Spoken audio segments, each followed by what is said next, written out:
CE, CSE, IT, ICT અને specialisation, આ 5 વસ્તુઓમાં તમારું કન્ફ્યુઝન દિવસે ને દિવસે વધતું જાય છે. કોઈકના કહેવાથી, કોઈક કોલેજના કહેવાથી, ક્યાંક કંઈક સાંભળવાથી.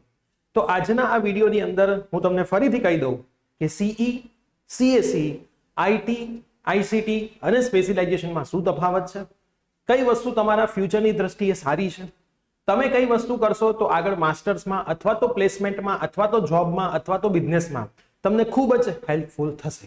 અને કોની અંદર કેટલો સિલેબસ સમાન છે, કેટલો સિલેબસ અલગ છે અને શું કરવું જોઈએ, સાચું ડિસિઝન શું છે, આ તમામે તમામ નાનામાં નાની માહિતી આજના આ વિડીયોની અંદર હું તમને આપવાનો છું. તો વિડીયો પૂરેપૂરો જોજો અને જો ચેનલ ઉપર નવા હોય તો ચેનલને જરૂરથી સબસ્ક્રાઇબ કરીને બેલ નોટિફિકેશન પ્રેસ કરજો, જેથી આવનારી એસીપીસીની બધી જ અપડેટ તમને ઘરે બેઠા મળતી રહે. આવતીકાલે હજી એક વિડીયો આવશે જેમાં ટોપ 10 કોલેજ કોમ્પ્યુટર માટે કઈ છે એ પણ હું તમને જણાવવાનો છું. તો આ દરેક માહિતી માટે આપણે વોટ્સઅપ ગ્રુપ પણ બનાવ્યા છે, તો ડિસ્ક્રિપ્શન બોક્સમાં વોટ્સઅપ ગ્રુપની લિંક પણ છે. એક પણ ગ્રુપમાં જોડાયા ના હોય તો ડિસ્ક્રિપ્શન બોક્સમાંથી વોટ્સઅપ ગ્રુપમાં તમે જોડાઈ શકો છો. હવે સમજીએ આપણે જે તમને કીધું, computer engineering, computer science and engineering, information technology, ICT અને સ્પેશિયલાઇઝેશન, આ દરેકનો તફાવત આપણે વન બાય વન સમજવાના છીએ. સૌથી પહેલા તો સીઈ વર્સિસ સીએસઈ ની વાત છે, બરાબર. કોમ્પ્યુટર એન્જિનિયરિંગ અને કોમ્પ્યુટર સાયન્સ એન્ડ એન્જિનિયરિંગ વચ્ચે પહેલા તો શું તફાવત છે જોઈએ. ભારત અને ઇન્ડિયા વચ્ચે શું તફાવત છે, તમને કોઈ આવો સવાલ પૂછે તો એ સેમ ટુ સેમ તફાવત સીઈ અને સીએસઈ માં છે, બરાબર. મતલબ સરખા જ છે. સીઈ અને સીએસઈ માં કોઈ પણ જાતનો કોઈ પણ ફરક નથી.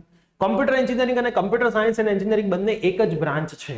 બંનેનો સિલેબસ 100% સરખો છે, સહેજ પણ અલગ નથી. કોઈ પણ યુનિવર્સિટીનો સીઈ સીએસઈ નો સિલેબસ વેરીફાઈ કરશો તો એ પણ તમને 100% સમાન જોવા મળશે. તો પહેલા તો દિમાગની અંદરથી એ વસ્તુ કાઢી લો કે સીઈ અને સીએસઈ અલગ અલગ છે, બંને બ્રાન્ચ સેમ છે.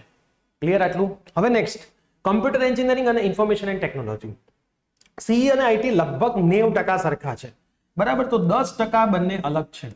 10% એટલે કેટલા વિષય? 4 થી 5 આટલા વિષય અલગ છે. ઇન્ડસ્ટ્રીમાં પ્લેસમેન્ટ માટે બંને પાસે એક સમાન તકો છે.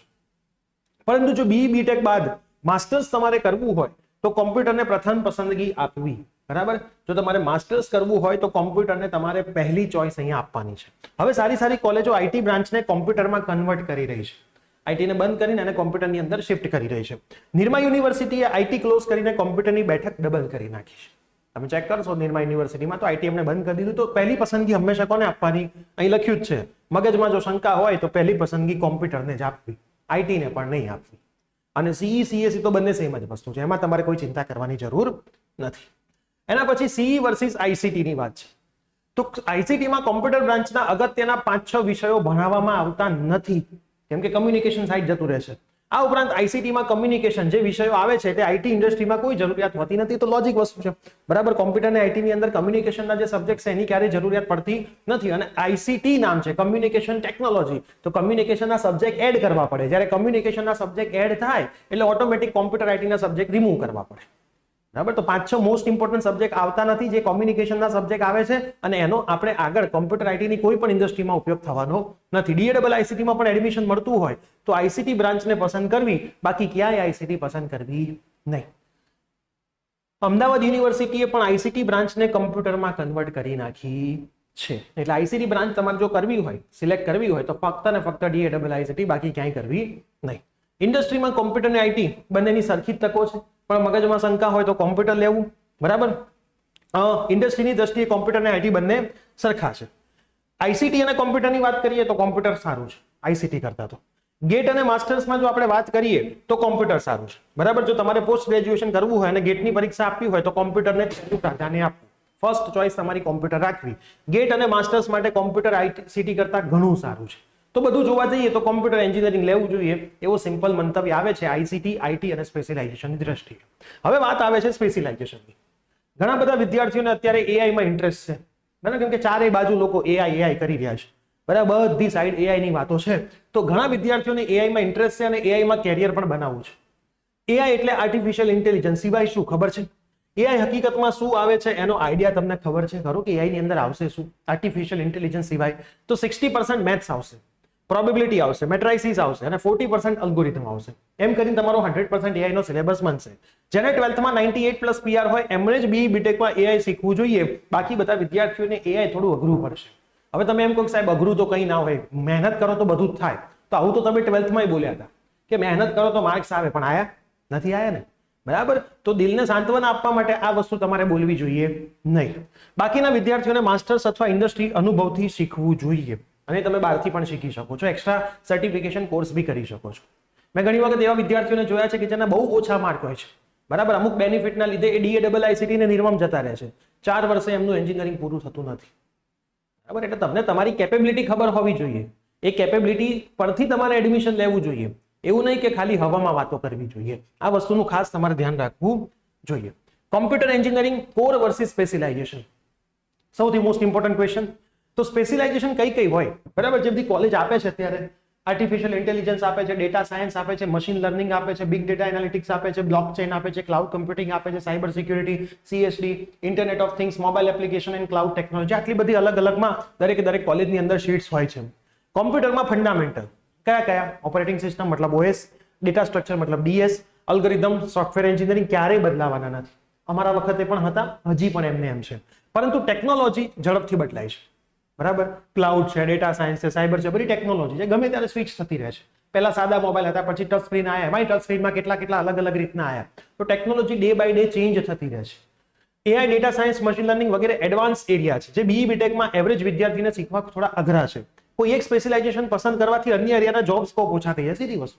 તમે ફિક્સ કરી લો કે ભાઈ B ગ્રુપમાં જવું છે, તો એન્જિનિયરિંગ માટેના તમારા દરવાજા અમુક જ બ્રાન્ચમાં ખુલ્લા રહે. તો એ ગ્રુપ કરો તો એન્જિનિયરિંગ માટે બધા જ દરવાજા તમારા ખુલ્લા રહેવું છે કે તમે સ્પેશિયલાઇઝેશન પસંદ કરી લો એટલે અમુક દરવાજા તો ઓટોમેટિક બંધ થઈ જાય. IT ઇન્ડસ્ટ્રીમાં 90% સ્કોપ માત્ર પ્રોગ્રામરનો જ છે, બાકીના બધા સ્પેશિયલાઇઝેશન મળીને માત્ર 10% જેટલો સ્કોપ હોય છે. એ તો સીધી વસ્તુ છે ને, મેઇન એન્જિનિયરની વધારે જરૂર હોય, સ્પેશિયલાઇઝેશન વાળા થોડાની જરૂર હોય. તો 90% તો મેઇન એન્જિનિયરની જરૂર છે, જે કોમ્પ્યુટર IT વાળા છે. બાકી 10%માં બધા આવી ગયા. BTECમાં ફંડામેન્ટલ, CE, CSE, IT બ્રાન્ચને પસંદ આપવી, જ્યારે ME MTECમાં સ્પેશિયલાઇઝેશન બ્રાન્ચને જ પસંદ આપવી જોઈએ. આપણે હંમેશા કહીએ છીએ બેચલર તમારી રેગ્યુલર બ્રાન્ચમાંથી જ કરો, માસ્ટર્સ તમે સ્પેશિયલાઇઝેશનમાંથી કરો. કાં તો બેચલર રેગ્યુલર બ્રાન્ચમાંથી કરો, માસ્ટર્સ નથી કરવું તો બેચલરની સાથે સાથે જે તમારી આ સ્પેશિયલાઇઝેશન છે એના સર્ટિફિકેશન કોર્સ તમે બહારથી કરી લો, તો એ પણ તમારા માટે ખૂબ જ સારી વસ્તુ છે. CE, CSE, ICTમાં પણ સારી યુનિવર્સિટીના સિલેબસમાં આ બધા સબ્જેક્ટ હોય જ, બરાબર. ઘણી બધી પ્રાઇવેટ યુનિવર્સિટી તમે જોશો એને પોતાના સિલેબસમાં જ આ બધું મૂક્યું છે, GTU પણ મૂક્યું છે, બરાબર. તો તમને એ તો ભણવા મળવાનું જ છે. ICT બ્રાન્ચ એક પણ IIT, NIT, IIT ICT બ્રાન્ચને ઓફર કરતી નથી, એટલે ICT ને એવોઇડ જ કરવી, ખાલી DAIICT. એક પણ IIT IT બ્રાન્ચને ઓફર કરતી નથી, માત્ર 5 NITમાં જ IT બ્રાન્ચ ઓફર થાય છે, એટલે IT કરતા કોમ્પ્યુટર સારી છે. સ્પેશિયલાઇઝેશન એક પણ IIT, NIT, IIIT, cyber security, big data, CSE specialisation offer કરતી નથી. સ્પેશિયલાઇઝેશન એટલા માટે જ ઓફર નથી થતું કે એની વેલ્યુ ખાલી માસ્ટર્સ માટે છે, બેચલર માટે નહીં. તો સ્પેશિયલાઇઝેશન ઇન BE BTEC ને એવોઇડ કરવું જોઈએ. પછી છેલ્લું ડિસિઝન હંમેશા તમારું રહેતું હોય છે, બરાબર. છેલ્લું ડિસિઝન હંમેશા તમારું રહેતું હોય છે. તો આઈ હોપ આ વિડીયોની અંદરથી તમને computer science and engineering, IT specialisation એનો તફાવત ખબર પડી હશે, કોની ડિમાન્ડ ફ્યુચરમાં કઈ જગ્યાએ વધારે છે એની ખબર પડી હશે, શું કરવું જોઈએ શું ના કરવું જોઈએ એની પણ ખબર પડી હશે. હવે આ વિડીયો ફટાફટથી તમારા જેટલા પણ મિત્રો છે બધાને શેર કરી દો, જેથી એમને પણ આ વસ્તુ મગજમાં ક્લિયર થઈ જાય અને એ પણ પોતપોતાની ચોઇસને અપ ડાઉન કરી શકે. છેલ્લું ડિસિઝન તો તમારું જ છે, એવું નથી કે આ બ્રાન્ચમાં જોબ નથી, આ બ્રાન્ચમાં જોબ નથી, જોબ બધી જ બ્રાન્ચમાં છે, પણ આપણે એવું સજેશન આપીએ છીએ કે જેમાં જોબનો સ્કોપ વધારે હોય છે. અને ચેનલ પર નવા હોય તો જરૂરથી સબસ્ક્રાઇબ કરજો. મળીશું આવી જ કોઈ નવી અપડેટ સાથે અને ટોપ 10 કોલેજના લિસ્ટ સાથે કમ્પ્યુટરના આવતીકાલે. Till bye, take care.